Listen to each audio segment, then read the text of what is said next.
Morning વિદ્યાર્થીઓ। તો હવે આપણે સૌથી ઇમ્પોર્ટન્ટ થિયરી એલસી પરિપથમાં એલસી દોલનોનું કામ કરેલું છે। એ સૌથી ઇમ્પોર્ટન્ટ થિયરી છે 4 માર્ક્સની। ઓકે, અને એમાં આપણે વિદ્યુત ભારના દોલનો કે કેપેસિટર ઉપર વિદ્યુત ભાર ઘટતો જાય એટલે ઇન્ડક્ટર માં પ્રવાહ વધતો જાય,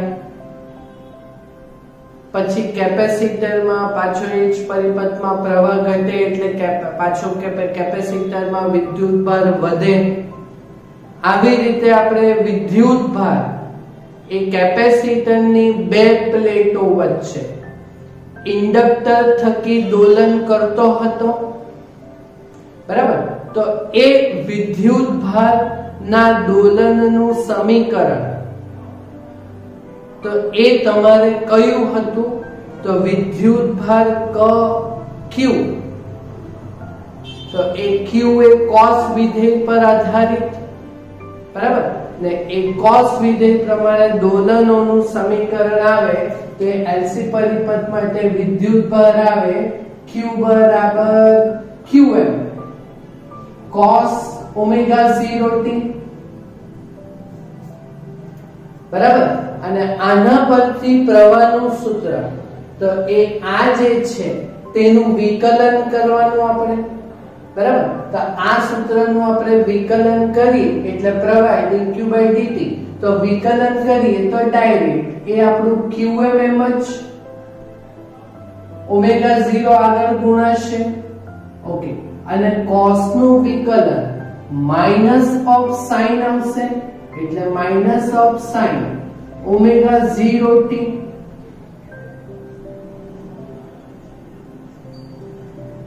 બરાબર। ઓકે, તો આ વસ્તુ જે આપણે ભણેલા છે તેના પરથી આજે આપણો ઉદાહરણનો છેલ્લો દાખલો તે છે ઉદાહરણ નંબર 11। તો એ આપણે સોલ્વ કરીશું 4 માર્ક્સ માટેનો, બહુ ઈઝી છે। તો શું સાબિત કરવાનું છે કે ભાઈ સાબિત કરો કે દર્શાવો કે એલસી પરિપથના મુક્ત દોલનોમાં કેપેસિટર અને ઇન્ડક્ટરમાં કોઈ પણ સમયે ઊર્જાઓનો બૈજિક સરવાળો એ શું હોય છે? અચળ હોય છે। અચળ હોય છે એટલે સમયથી સ્વતંત્ર। ઓકે, તો આપણે પહેલા કેપેસિટરમાં જે ઊર્જાનો સંગ્રહ થાય તે વિદ્યુત વાળી, ઇન્ડક્ટરમાં જે તમારો ઊર્જાનો સંગ્રહ થાય કોઈ પણ સમયે તે ચુંબકીય ઊર્જા વાળું, બરાબર। તો તે સમયથી હું લાવવાનું છે સ્વતંત્ર, બંનેનો સરવાળો કરશું તે। ઓકે, તો આપણે પહેલા કોના માટે કરીએ? તો ભાઈ કેપેસિટર માટે કરીએ। તો પહેલું કેપેસિટરમાં કોઈ પણ સમય સંગ્રહિત, પહેલા આપણે વિદ્યુત ઊર્જા આપણે કેપેસિટરમાં સંગ્રહિત। ઓકે, તો આ આપણું વિદ્યુત ઊર્જા U ઇલેક્ટ્રિકલ બરાબર, ઓકે, આ સૂત્ર શું હતું? કેપેસિટરમાં આપણે સૂત્ર લાવેલું હતું 1/2 CV², ઇલેક્ટ્રિકલ ઊર્જા પ્રકરણ 2, બરાબર। તો એ આના ઉપરમાં આપણે વિદ્યુત ભારના સ્વરૂપમાં, તો એ જે આપણે સાબિત કર્યું હતું તે q²/2c હતું, બરાબર। ચાલો, તો આમાં આપણે વેલ્યુ મૂકીએ તો U ઇલેક્ટ્રિકલ બરાબર, ચાલો વિદ્યુત ભારનું આ સૂત્રનો વર્ગ કરીને લખવાનું એટલે શું આવશે? q ની જગ્યાએ qm², પછી cos² ઓમેગા 0t, વિધેયનો વર્ગ cos² ઓમેગા 0t। ઓકે, અને છેદમાં શું છે? 2c। ઓકે, તો આને કહેશું આપણે સમીકરણ, આ વિદ્યુત ઊર્જાનું સૂત્ર આવ્યું, આને આપણે કહેશું સમીકરણ 1। બરાબર. ચાલો હવે આપણે ઇન્ડક્ટરમાં કોઈ પણ સમયે સંગ્રહિત ચુંબકીય ઊર્જા. ઓકે, તો ઇન્ડક્ટરમાં સંગ્રહિત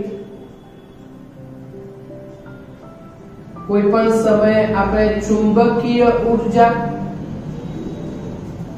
ઓકે, તો એ UB. ઓકે, આ સૂત્ર આપણે પ્રકરણ નંબર 6 માં કરેલું હતું. ઇન્ડક્ટરમાં સંગ્રહિત ઊર્જા કરેલી હતી ને, હાફ CV² જેવું જ હતું. તો હાફ C કેપેસિટન્સ, તો અહીંયા ઇન્ડક્ટરનું ઇન્ડક્ટન્સ આત્મપ્રેરકત્વ L, V² ની જગ્યાએ પ્રવાહ પર આધારિત છે એટલે પ્રવાહનો વર્ગ. એટલે આ આપણે શું સાબિત કરેલું હતું થિયરીમાં? 1/2 Li². બરાબર. ચાલો હવે પ્રવાહની વેલ્યુ ઉપરથી આપણે મૂકી દેવાની એટલે UB બરાબર 1/2 ઓકે L અને I² છે તો આ પ્રવાહનો વર્ગ કરો, માઈનસ નો વર્ગ તો પ્લસ જ થઈ જાય એટલે એ શું થશે? Qm², પછી ω02, પછી sin², ω0t. બરાબર. ઓકે, પણ હવે સાંભળજો, આ cos² વિધેય પર આધારિત છે, આ sin² વિધેય પર આધારિત છે. હવે આમાં જે છે ને તે આપણે શું કરશું? આ ω0 એ અનુનાદીય કોણીય આવૃત્તિ છે. બરાબર. તો આપણે શું કરશું? આ ω0 ની વેલ્યુ આપણે લેશું. ઓકે, જ્યાં અનુનાદીય કોણીય આવૃત્તિ એટલે જ્યાં કોણીય આવૃત્તિ ω0 બરાબર 1/√LC.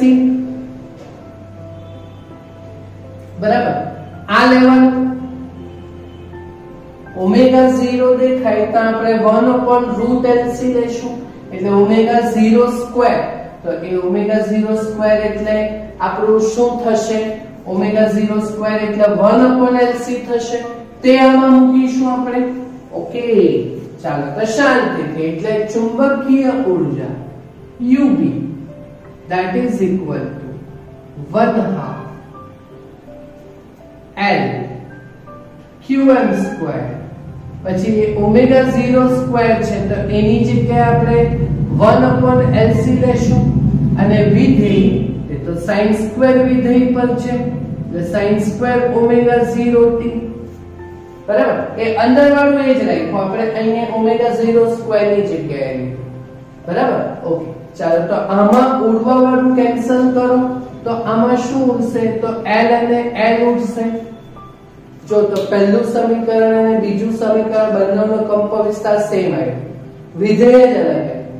Qm²/2c એ જ આવ્યું. ઓકે, એટલે ચુંબકીય ઊર્જા UB બરાબર શું આવ્યું પાછું? Qm²/2c. ઓકે, અને sin² ω0t.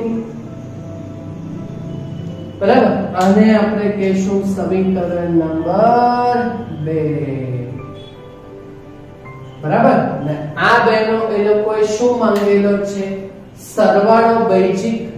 ઓકે, એટલે માટે એટલે હવે આ બૈજિક સરવાળો એટલે U બરાબર બૈજિક સરવાળો, બેનો સરવાળો કરીએ એટલે UE પ્લસ UB.